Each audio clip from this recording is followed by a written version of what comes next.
Hey guys, what's up? I'm Slim and you're watching Slimothy TV.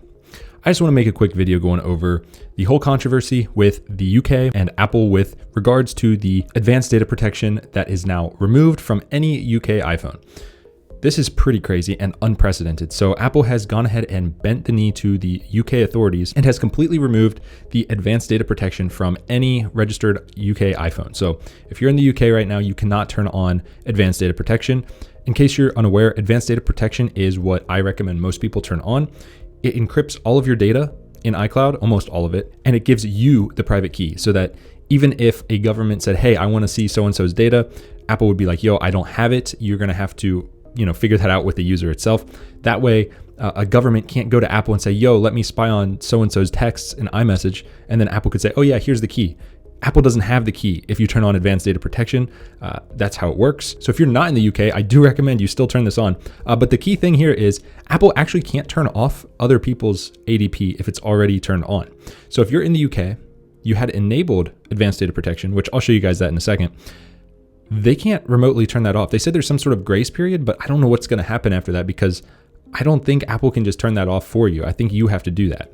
So essentially ADP, it means if you lose your keys, you're locked out of your account. That's the reason that this is not on by default. But if you want to see how to do it, you just hop into iCloud and then click on advanced data protection and turn that on.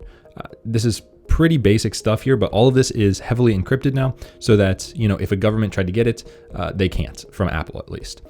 But now that UK has removed this, in theory, the UK could request data that's not under ADP, and they could hand that over to the authorities. So Apple did the second worst thing they could have done. The number one worst thing would have been to just create a backdoor into ADP somehow, which I'm sure they could find a way to do if they really wanted to, but obviously that would destroy all their credibility.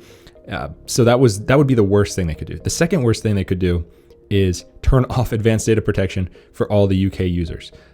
Obviously this gets around the whole mandate that the UK was trying to impose on them. Now those folks have less of a security measure on their devices, which is not a good thing.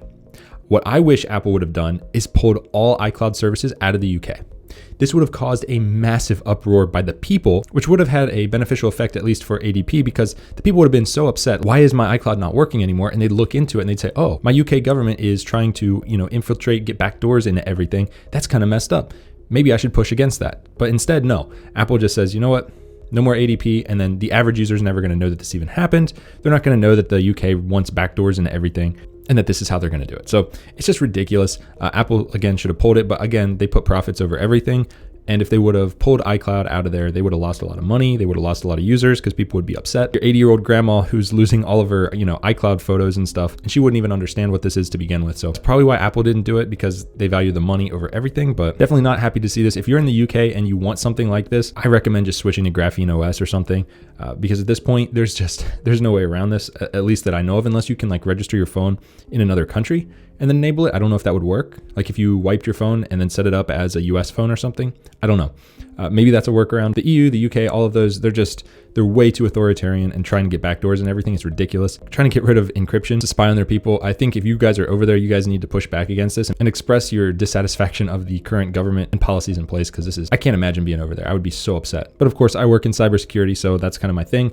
The average person probably doesn't even know or care. So that's probably why this is going to perpetuate and get worse and worse. But once Apple lets, this government do this thing, they're just going to take it a step further and a step further and a step further. Apple should have put their foot down, said, we're pulling out all the UK iCloud if you guys don't remove this law.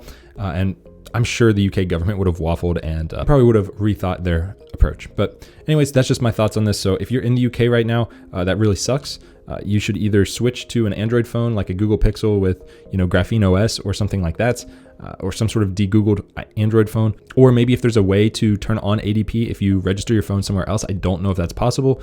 I have no way to test that, but maybe if you go on Reddit, I'm sure someone's probably tried it, and who knows, it's worth a shot. Now, if you're in the US or anywhere else, I do recommend you turn on ADP. If you're watching this video, you're probably responsible enough to maintain your own keys. If not, you can always set a recovery contact. So like your wife or someone that you trust can help you recover the account if you somehow lose the recovery code or your password, something like that. But yeah, you can see what it encrypts here. It's very important to turn this on. But yeah, that's just a quick PSA for y'all. If you like the video, hit the big thumbs up and subscribe. I got more stuff coming. See you in the next one. Peace.